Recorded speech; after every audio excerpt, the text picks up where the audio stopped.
The dragon reared its head, looking down at the small, insignificant elf that stood before it, wielding nothing more than a simple scimitar. I'm so genuinely curious. It spoke, malice oozing out of every single word that came out of its large, gigantic maw. What could have possibly convinced you that you could face me? I've defeated the greatest archmages in the land, faced the strongest spellcasters that could be forced upon me, even destroyed those which were considered unkillable. What makes you any different? Despite the terrifying performance of power of the dragon before it, the elf did nothing more than ready its blade and stared deep into its eyes. For a moment there was silence, nothing but the most intense and powerful staring contest that had ever existed, the small beady eyes of the elf versus the massive orbs that made the dragon's eyes. They stared, conflicting with each other, a battle of wills before the battle of strength would continue.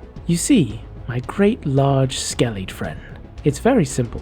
There's not a single damn thing that could possibly make me think that I could defeat you.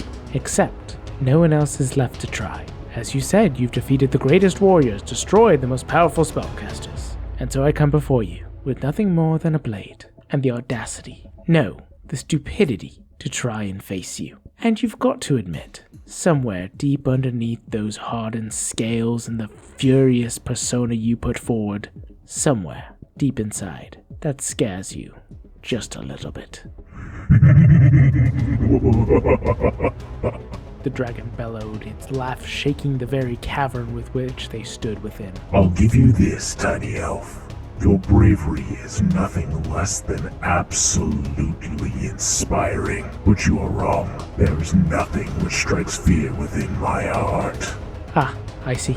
That's how it is then. The elf responded as it continued to wield its blade in a defensive stance. We're going to be lying to ourselves then.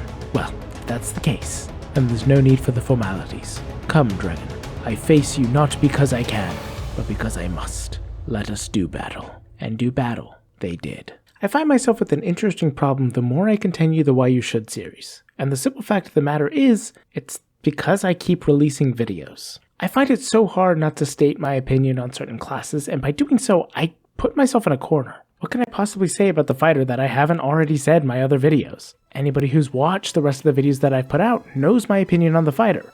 I love them. I think they're ridiculous. I think it's so incredibly stupid to have this one person amongst all these incredible magic casters and warriors with magic abilities, and they were stupid enough to pick up a piece of metal and swing it at a dragon. I mean, it's a stupid fantasy, but it's one that I love and I can't get enough of. I think I've made it clear about my statement on humans and mundane classes and pretty much everything at this point. There's nothing more inspiring to me personally than the fantasy of somebody who shouldn't be able to do what they do, but they do it because they have to. And that is the epitome of the fighter. Somebody who just picked up a weapon and started trying harder than all the rest. So what do I talk about with a fighter? You guys know why I think you should play a fighter if you follow my channel at all. And if you're just now seeing this video, I'm pretty sure I just explained why I think you should right there in the intro. But as I'm sure you've already guessed, I have more to say. I have a very specific take that I would very much like to share with you today in order to help you figure out why you should play a fighter, especially if you are the kind of person who thinks that fighter is boring. So with that being said, I want to talk about why you should play a fighter and why they are definitely one of the most evocative classes there is, despite the fact that you may not think so. So let's talk about that.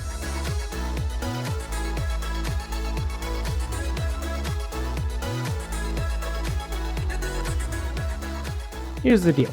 I love fighters. They are actually my third favorite class. It goes Paladin, Artificer, Fighter.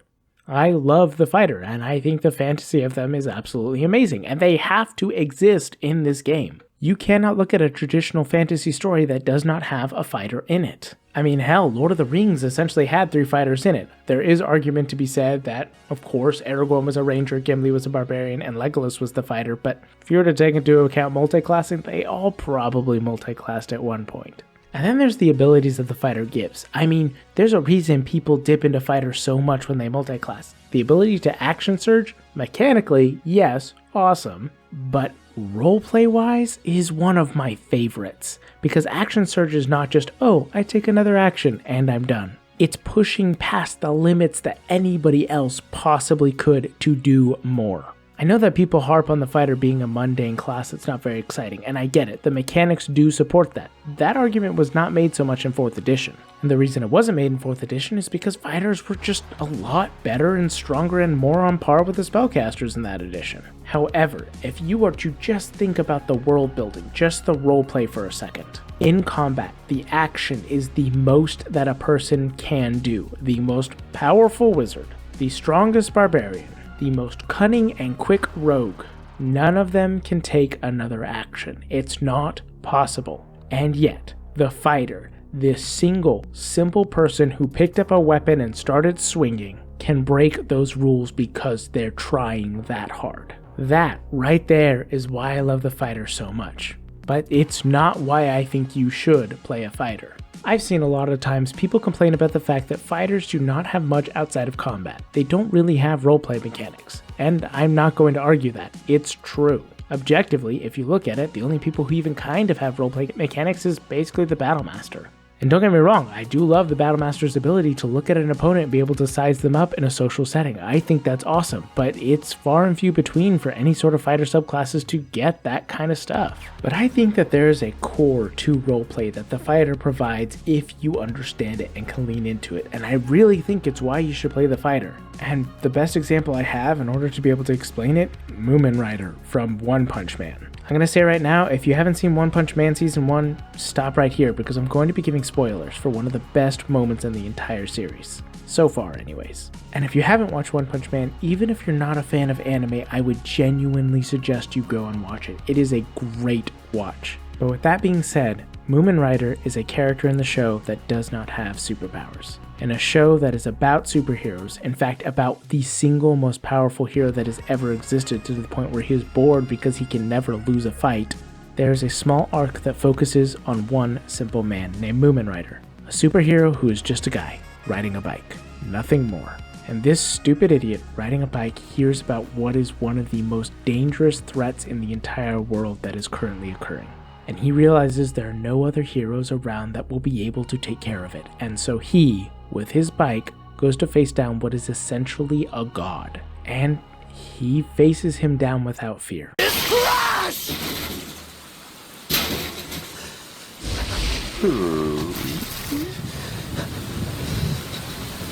In this moment of all these people terrified of this creature that is going to kill them, this one idiot with a bicycle shows up to try and stop him.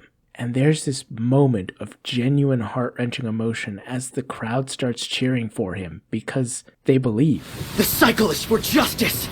Moomin Rider is here! It's not about winning or losing! It's about me taking you on right here and right now! You can do it! Moomin Rider! You can do it! You're the cyclist for justice! You can beat him! He's right! Get it! Yeah, do it! We're all counting on you, Moomin Rider! Good luck! Beat him! And if he's that determined, then maybe, just maybe, he can do this. Unfortunately, this story is one that's realistic, at least in the terms of Moomin Rider.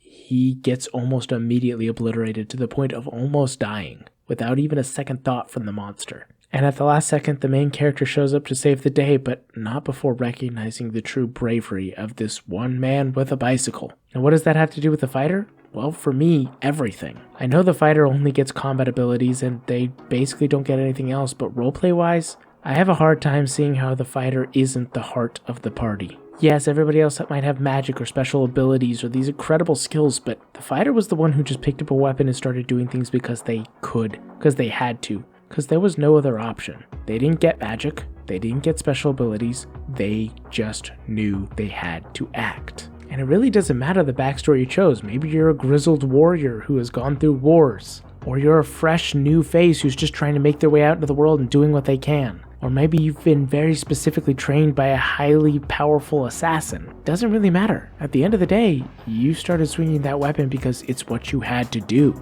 And in the case of One Punch Man, Moomin Rider was not capable of defeating that monster, not even close. but he tried. He did it because he had to, because no one else was there. And that inspired the main character, who until that point had not really felt anything because of his great power. That moment helped him begin to realize what a true hero was. And yeah, this example isn't one-to-one, because honestly, in your party, the fighter may be one of the most powerful there, at least in the earlier levels. But it doesn't stop the fact that the fighter is just inspired. And if you can understand that concept, I think that's why you should play a fighter. To be the heart, to be the soul, to show. It doesn't matter what's going on in the world, it doesn't matter what's going on in the story, your character's doing what needs to be done, because no one else will. No one else can.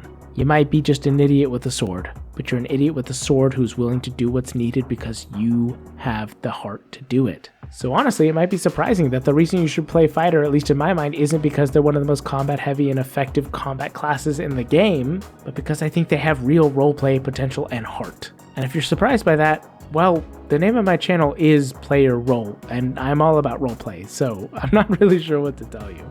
But I think the real hero of a story can be the fighter, the person who just stepped up to do what needed to be done despite what their abilities were. And that's inspiring no matter what stage of life you're in. So go out and play a fighter, you beautiful bastards. Go out into the world and make it your own. Don't forget to have a great day, and never forget to play your role. Thank you. Come again.